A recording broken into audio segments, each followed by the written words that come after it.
Welcome to shahi classes. आप लोग कैसे हैं? आशा करता हूं कि आप लोग अच्छे होंगे।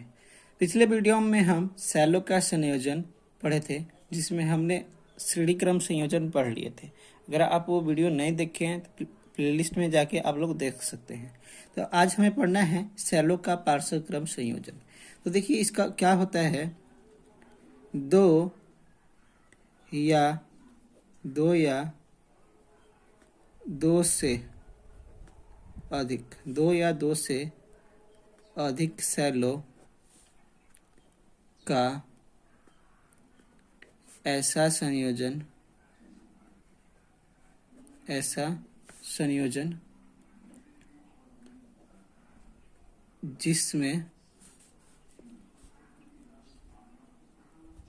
जिसमें प्रत्येक सेल का धन सिरा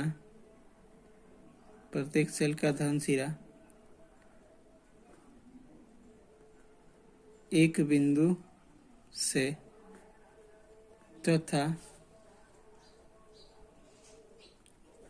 ऋण सिरा दूसरे बिंदु से जुड़ा होता है, उसे समांतर क्रम संयोजन कहते हैं। देखिए क्या कह रहा है कि दो या दो से अधिक सेलों को ऐसा संयोजन जो प्रत्येक सेल का धन सिरा एक बिंदु पर अथवा ऋण सिरा दूसरे बिंदु पर जुड़ा होता है, उसे समानांतर क्रम संयोजन कहते हैं। जैसे मेरे पास मान लीजिए एक सेल ये है, एक सेल ये है, इसका धन सिरा ये, ऋण सिरा ये, धन सिरा ये, ऋण सिरा ये है, और एक सेल मान लीजिए ये है, धन सिरा ये, ऋण सिरा ये है। तो इन सभी की जो धन सिरा है वो एक ही बिंदु पर कहीं इधर आपका जुड़ा हुआ है, और इन सभी का जो ऋण सिरा है वो सभी एक दूसरे बिंदु पर जुड़ा हुआ है। तो जब सेलों को हम लोग इस प्रकार से जोड़ेंगे तो इसे ही हम लोग क्या कहते हैं, सेलों का पार्श्व क्रम संयोजन कहते हैं। क्या कहते हैं? सेलों का पार्श्व क्रम संयोजन कहते हैं। ठीक है, अब चलिए इस सेलों के पार्श्व क्रम संयोजन को हम का व्यंजक हम लोग निकालते हैं। तो कहने का मतलब है हम यहाँ पे n सेल ले रहे हैं। कितना सेल ले रहे हैं? n सेल ले रहे हैं।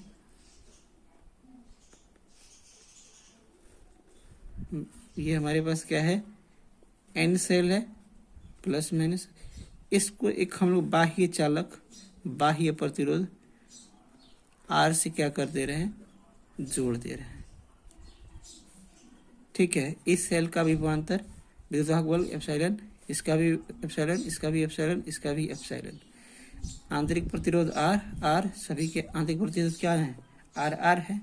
ठीक है, तो एक चीज याद रखिएगा, जब मान लीजिए A और B है तो A और B में क्या है, जब बिंदु आपके सेम रहते हैं तो वहां पे आपका विद्युतवाहक बल का मान क्या होता है? समान होता है। यानी यहाँ से लेके यहाँ तक का जो विद्युतवाहक बल होगा, सभी का जो नेट विद्युतवाहक बल होगा वो आपका क्या होगा? एप्सिलॉन ही होगा। यानी जब यहाँ पे एक चीज हम पीछे पढ़े हुए हैं कि जब बिंदु बदलते हैं तो विद्युतवाहक बल का भी मान भी क्या होगा? बदलता है। लेकिन यहाँ पे बिंदु नहीं बदल रहे हैं, इसलिए सेलों का विद्युतवाहक बल का मान वही रहेगा। ठीक है, तो चलिए अब आगे हम लोग बात करते हैं। तो देखिए, माना n सेल समांतर क्रम में जुड़े हुए हैं तथा प्रत्येक सेल का विद्युत वाहक बल एप्सिलॉन है तथा आंतरिक प्रतिरोध R है। बाह्य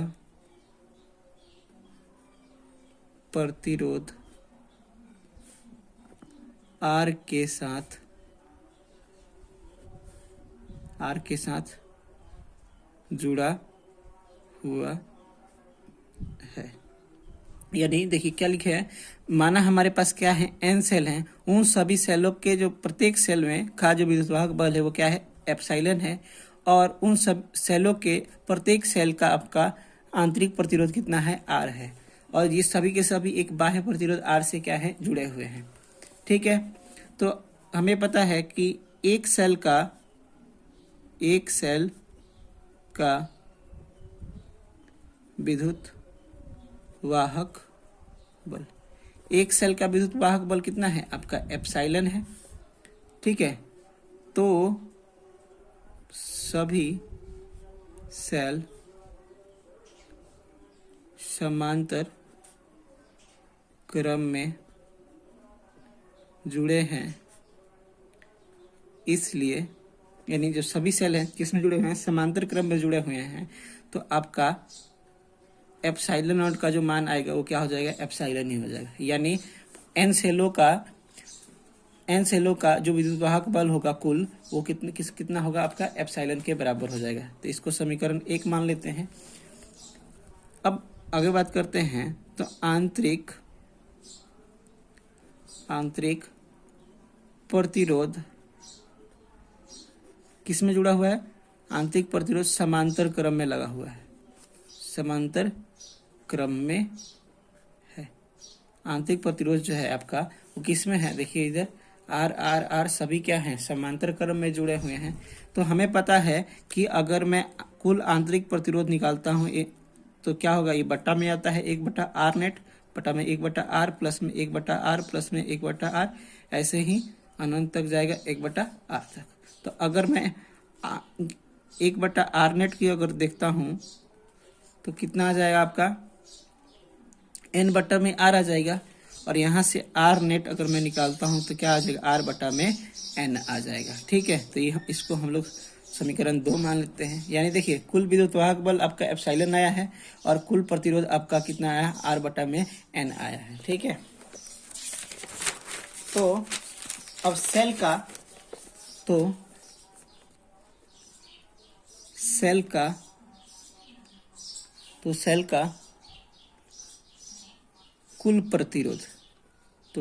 कुल प्रतिरोध हमें निकालना है। तो आप देखेंगे यहाँ पे इस चित्र में कि जो सभी के सभी हैं, ये लोग तो क्या हैं, अपने पार्श्व क्रम में जुड़े हुए, लेकिन ये और ये जो है वो क्या है, आपकी श्रेणी क्रम में जुड़े हुए हैं।